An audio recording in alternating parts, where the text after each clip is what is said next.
Good morning. জানো তো আজ না প্রচণ্ড বৃষ্টি হচ্ছে, তাই ভাবলাম সকালে একটু ভাজাভুজি করে খাই। আমার না এই চিড়ে বাদাম ভাজা খেতে না খুব ভালো লাগে, তাই অনেক দিন খাই না, তাই ভাবলাম একটু করে খাই।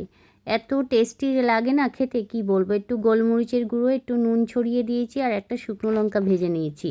দেখো বাইরে কি বৃষ্টি হচ্ছে আর বিড়ালগুলো কি জ্বালাতন করছে। তারপরে আমি একটু সবজি কেটে নিলাম, রান্না চাপাতে হবে, তাই সবজি কাটছি বসে বসে।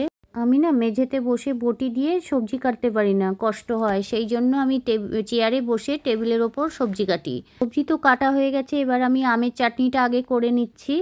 আমের চাটনিটা হয়ে গেল, এবার আমি ভেন্ডি আর আলু পোস্ত করব। এই ভেন্ডি আলু পোস্তটা না খেতে হেভি লাগে। তোমাদের কি ভালো লাগে ভেন্ডি আলু পোস্ত? আমার তো ভেন্ডির সব কিছুই ভালো লাগে, ভেন্ডি ভাজাও ভালো লাগে, ভেন্ডি দিয়ে যা খুশি করি না কেন সেটাই খেতে ভালো লাগে। জানো তো, মনে করলাম আজকে বৃষ্টি হচ্ছে, গরমটা কম লাগবে, শাড়ি পরে নিলাম। শাড়ি পরে সকালে কাজকর্ম করছি, কিন্তু এত গরম লাগছে আমি শাড়িটা খুলে নাইটি পরে কাজ করতে বাধ্য হলাম। এত বৃষ্টি হচ্ছে তবু দেখো একটু গরম কমছে না। তোমাদের সঙ্গে কথা বলতে বলতে দেখো আমার ভেন্ডি রান্নাটা প্রায় হয়ে এসছে। এবার আমি ওই পোস্ত বাটাটা দিয়ে দিলাম, দিয়ে আমি পোস্ত দিয়ে আলুটা দিয়ে দিলাম, দিয়ে নাড়াচাড়া করছি, একটু জল দিয়ে এবার ঢেকে দেব।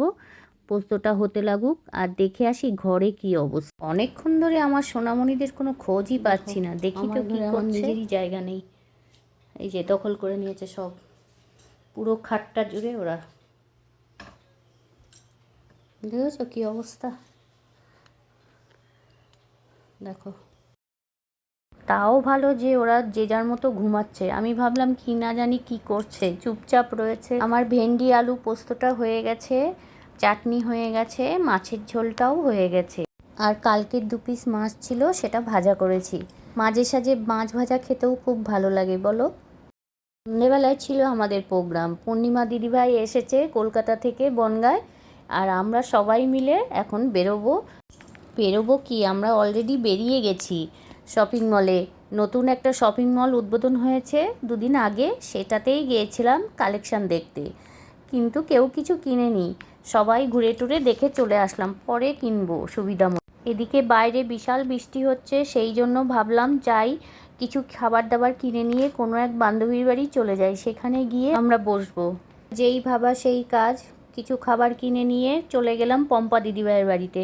সেখানে গিয়ে আমরা সবাই আড্ডায় ইয়ার্কি মারলাম, তারপরে পম্পা দিদিভাই মুড়ি ভাজা করে এনে দিল, সিঙ্গারা দিয়ে মুড়ি ভাজা দিয়ে খেলাম আর চা খেলাম। তো আজকের ব্লগটা এখানেই শেষ করছি, বাই।